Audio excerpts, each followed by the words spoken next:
జై శ్రీమన్నారాయణ. ఉభయ వేదాంతక ప్రవర్తకాచార్య శ్రీ శ్రీ శ్రీ త్రిజన శ్రీమన్నారాయణ చిన్నజీవ స్వామి యొక్క మంగళాశాసనంతో 2002లో అనగా మాఘశుద్ధ త్రయోదశి రోజు ఈ యొక్క వెంకట స్వామివారి మన యొక్క ఈ కాలనీలో ప్రతిష్ఠించడం జరిగింది. ఇప్పటికీ 24 సంవత్సరాలు అనగా 2వ పుష్కరోత్సవం జరుగుతుంది. ప్రతి సంవత్సరం కూడా మన దేవాలయంలో అధ్యయనోత్సవాలు కావచ్చు, ధనుర్మాస ఉత్సవాలు కావచ్చు, లేదా బ్రహ్మోత్సవాలు కూడా అంగరంగ వైభవంగా జరుగుతుంటుంది. అందులో ప్రత్యేకించి ధనుర్మాసంలో విపరీతమైన జనాలు వస్తారు. ఉదయం 4 మేము దేవాలయం తీస్తాము, చెప్పలేనంత జనాలు వస్తారు. ప్రసాదాలు కావచ్చు, వారికి తోచిన విధంగా ఏ భక్తుడు వచ్చినా వారి కోరిక శీఘ్రంగా నెరవేరుతుంది. అనగా ఎవరికైనా వివాహం కావచ్చు, సంతానం కావచ్చు, ఆరోగ్యపరంగా కావచ్చు, దాంపత్య రీత్యా కావచ్చు, ఏదైనా కావచ్చు, భక్తుల యొక్క కోరికలు శీఘ్రంగా ఇక నెరవేరుతాయి. అందులో మా దేవాలయానికి యొక్క కమిటీ సభ్యులు చాలా సహకారం ఉంటుంది. మా అర్చకులు కావచ్చు, ఎవరు వచ్చినా సరే వారికి ఏదైనా కష్టం ఉంటే ఇలా చేసుకోండి అని చెప్తాం. అలానే ప్రతి శనివారం కూడా మన దేవాలయంలో విశేష భక్తులు వస్తారు. ప్రతిరోజు 2 పూటలు కూడా స్వామికి నిత్య ఆరాధనలు, నిత్య నైవేద్యాలు కూడా జరుగుతుంటుంది. వచ్చిన ప్రతి భక్తుడికి ఉదయం 7 నుంచి 11 వరకు నిరంతర ప్రసాద వితరణ ఉంటుంది. అలాగే సాయంకాలం స్వామికి నైవేద్యం అయిన తదుపరి కూడా నిరంతర ప్రసాదం. ఉదయం 6కి దేవాలయం తీయడం జరుగుతుంది. మధ్యాహ్నానికి సమయంగా 11కి మోస్తాం. అలానే సాయంకాలం 5 నుంచి రాత్రి 8:30 వరకు శనివారం ప్రతి శుక్రవారం కూడా స్వామికి అభిషేకం జరుగుతుంది.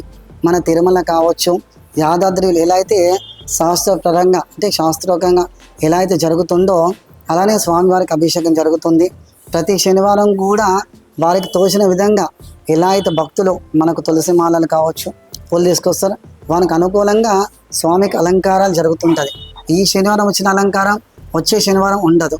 అలానే మనకు వచ్చే ఈ అధ్యయనోత్సవాలు కూడా మొన్ననే అధ్యయనోత్సవాలు జరిగాయి. అధ్యయనోత్సవం వచ్చిన వెంటనే మనకు బ్రహ్మోత్సవం జరుగుతుంది. అందులో ఈసారి వచ్చే బ్రహ్మోత్సవాలు చాలా విశేషం.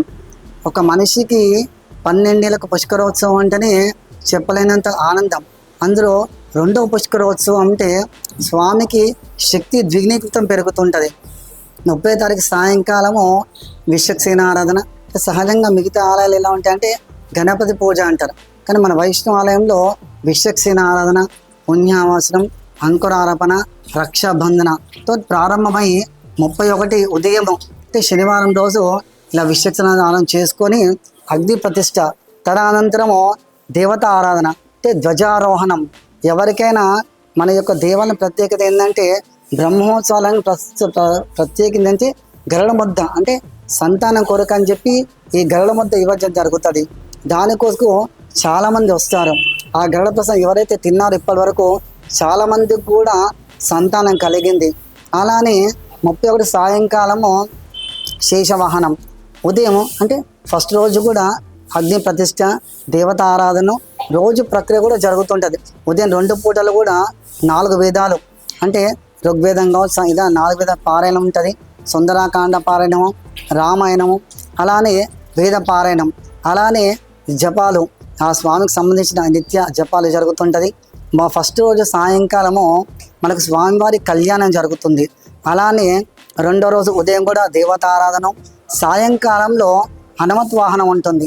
3వ రోజు ఉదయం కూడా దేవతారాధనలు, పారాయణలు ఉన్న తదుపరి సాయంకాలం సమయంలో రథయాత్ర.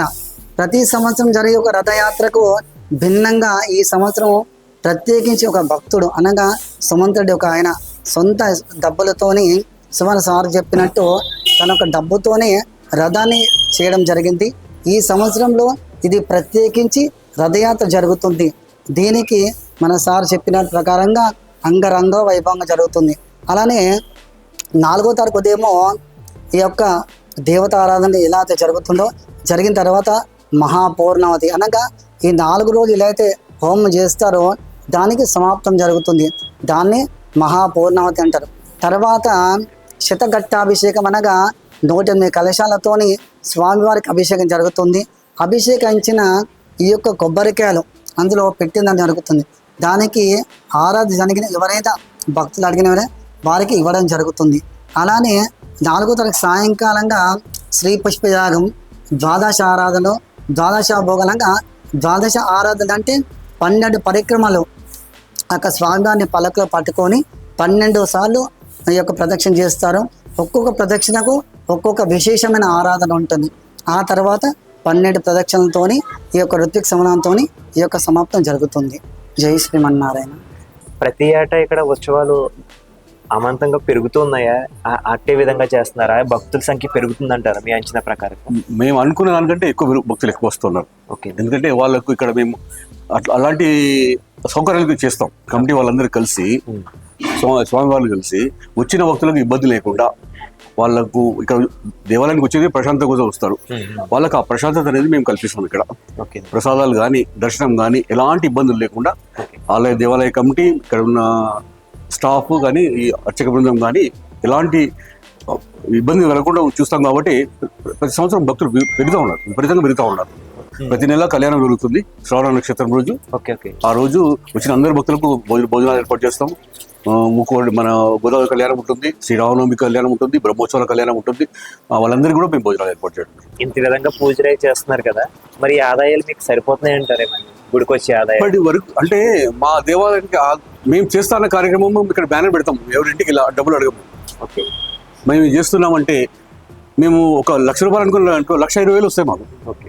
డబ్బులకు భక్తులకు ఎలాంటి ఇబ్బంది లేదు. కాకపోతే ఈ స్థల ప్రభావంలోనే మేము ఎక్కువ దాన్ని హైలైట్ చేయలేకపోతున్నాం. ఈ ఉన్న స్థలంలోనే మేము ఈ దేవాలయంలో వచ్చి భక్తులకు సకల సౌకర్యాలు కల్పిస్తున్నాం.